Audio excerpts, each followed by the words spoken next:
So the time for revolution has come. The time for revolution has come. I see a whole army of my countrymen here in defiance of tyranny. Aye, fight, you may die. Run and you'll live, at least a while. I'm dying in your bed many years from now. Would you be willing to trade all the days from this day to that for one chance, just one chance, to come back here and to tell our enemies that they may take our lives, but they'll never take our freedom? All revolutions begin as an idea in one person's mind. Every revolution was first a thought in one man's mind. Abraham Lincoln said we had an inherent right to revolution. U.S. Grant said that we had a right to revolution. You got the battle-born states. You got Nevada. You got West Virginia. You got Kansas. 3 states were born in the middle of the Civil War, which a lot of people say is the Second American Revolution. Nevada is the battle-born state. Why? Because they were born 1864, right in the middle of a revolution. Every generation needs a new revolution. Every generation needs a new revolution. What did Thomas Jefferson say? We need a revolution every 20 years. The tree of liberty must be refreshed from time to time with the blood of patriots and tyrants.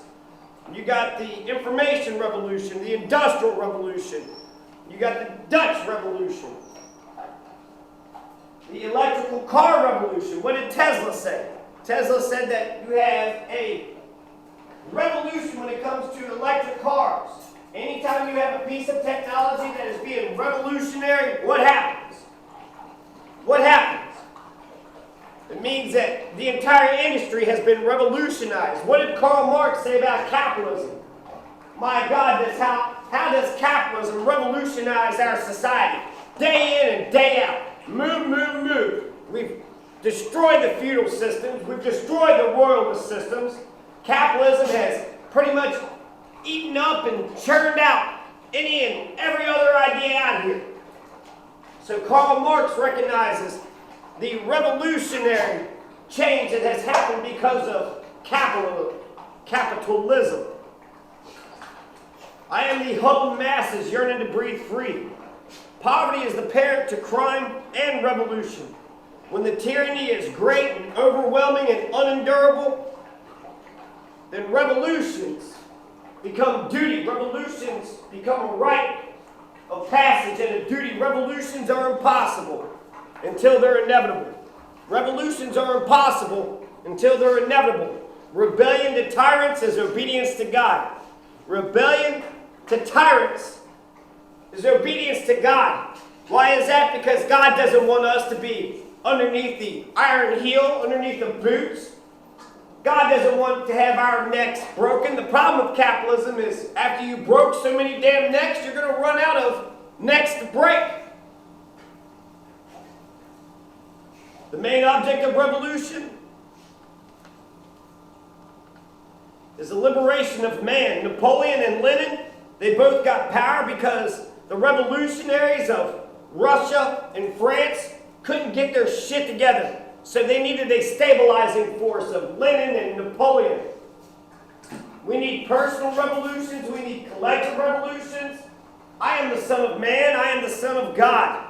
A revolution is a struggle to the death between the future and the past. If by the mere force of numbers a majority should deprive a minority of any clearly written constitutional right, it might, in a moral point of view, justify a revolution. That's Abraham Lincoln. Let me read that again, just in case you weren't paying attention. Spartacus, Maximus. If by the mere force of numbers a majority should deprive a minority of any clearly written constitutional right, it might, in a moral point of view, justify revolution. So you want to deprive somebody of a constitutional right, of their grand jury indictment? You want to deprive somebody of the right to speak, the right to petition, the right to peacefully assemble, the right to pray, the right to religion, the right to journalism, the right to bear arms, the right to not have soldiers quartering in your homes, the right to be free from reasonable search and seizure without a warrant, the right to remain silent, to be free from cruel and unusual punishments.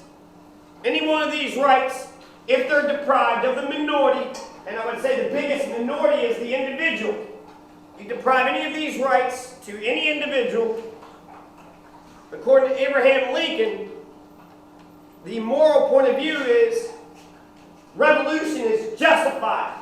Why'd you start this revolution? Well, they denied me of a grand jury indictment. They whisked me away. They captured me. They kidnapped me without due process of law. 56 men signed the Declaration of Independence. So how many people do we need to start a revolution? Well, America's revolution, you only had 56 men. 56 men signed the Declaration of Independence. So 56 men is all you need to get the revolution begun. George Washington's army was 10,000, 13,000 or so. But after the Battle of Long Island and the Battle of White Plains, the Battle of Brooklyn, George Washington's only going to win like 2 battles during the entire 7-year revolution. But his army of 10,000 plus is going to dwindle down to 3,000 in the winter of 1776. 3,000. That was the Battle of Trenton and Princeton. When he crosses the Delaware River, he's actually running away from the main army, but then he went ahead and captured some Hessians at Trenton, and then we left Trenton and left Princeton. So we didn't keep Trenton or Princeton. Mark 13 says the stone which the builders rejected has become the chief cornerstone. These are the times that tries men's souls. These are the times that tries men's souls. Mark 13 says that God is the God of the living and not of the dead. Jesus also said, let the dead bury the dead. Always be on alert. Keep a close watch of current events. Eli, Eli, lama sabachthani. Eli, Eli, lama sabachthani. That's Aramaic. Let justice be done, though the heavens may fall. That's John Adams. True revolutionaries do not flaunt their radicalism. They cut their hair. They put on suits and they infiltrate the system. Well, that's Saul Alinsky.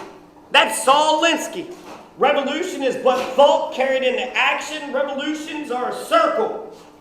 You have many revolutions of the tires of your cars and trucks.